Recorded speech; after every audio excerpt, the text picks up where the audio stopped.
So how do you get into the flow state for a fighter? Well, if you're a fighter, you either get into the flow state or your nose is going to be splattered. We don't want that to happen. So I'm going to show you a drill to get you into the flow state that you can repeat with your training partner. I'm here today with my friend Alex Snow in Box 1 Gym in Rack. That is UAE, if you've never heard of Rack before. Rack City is where we are. Okay, so it's a basic boxing drill for people that know boxing. And for those of you that don't know boxing, it's a simple hand movement. So all we're going to do just now is, Alex is going to demonstrate the 3 punches that you're going to use. He's going to throw a cross, a hook, and another cross. Then what he's going to do, he's going to do a hook and a cross and a hook. So he's going to go a hook, cross, and a hook. Okay, that's all you need to know. If you're a boxer, you probably want to fast forward this bit. So you've got those 3 punches.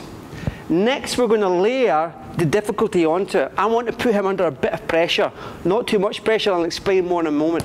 So we're in our boxing stance. He's going to slip. He's then going to throw the cross, hook, and the cross. Okay? So one more time. He's going to slip, cross, hook, cross. So when I see slip, he's just going to move his head out the way. This side, he doesn't want to get hit. Quite right. This time he's going to slip the other way. So when he slips the other way, it's obvious to hit the hook, cross, hook. So you're going to slip the other way, hook, cross, hook. Okay? So for boxers, it's slip, cross, hook, cross, slip, hook, cross, hook. Everybody else, take your time. Here we go. We're just going to link those 2 together. So it's going to go slip, cross, hook, cross, slip, hook, cross, hook. Okay? Now we're just going to repeat it for a couple of cycles just till you see what it looks like. So we'll just do 4 or something.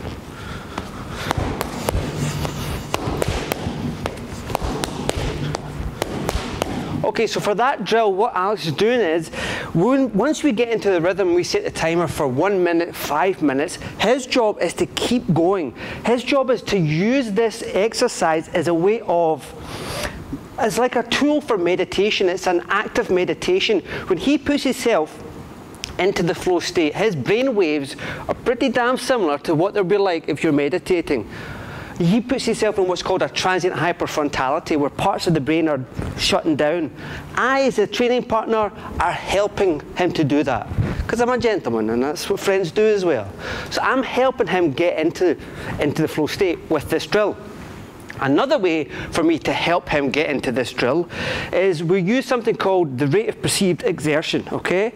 So that is a basic chart that everybody in the fitness industry is familiar with. 1 is being very easy, 10 is being really difficult. The problem with most people is they train at 10 all the time. In flow, you want to be working consistently at a 7. So if you think of the flow graph, the flow chart, where you've got that challenge and skill ratio that we'll show you in other videos, and you have that steady progression between your challenge and your ability to execute that challenge at the skill level, you think of that as a 7, okay? So what Alex is doing is he's going to keep himself close to a 7, not pushing himself to a 10, but close to a 7 throughout the whole of this drill.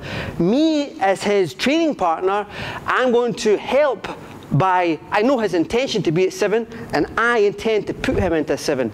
I don't want to push him to a 10, okay? So, one more time, with that thought pattern, this is what I'm doing, and this is what he's doing internally to maintain himself in flow.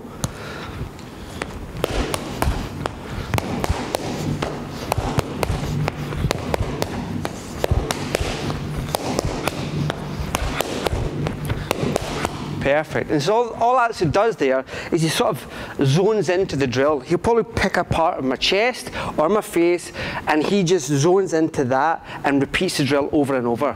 Okay, so this is video 1 of the boxing series. We have another few coming soon. I hope you enjoyed that.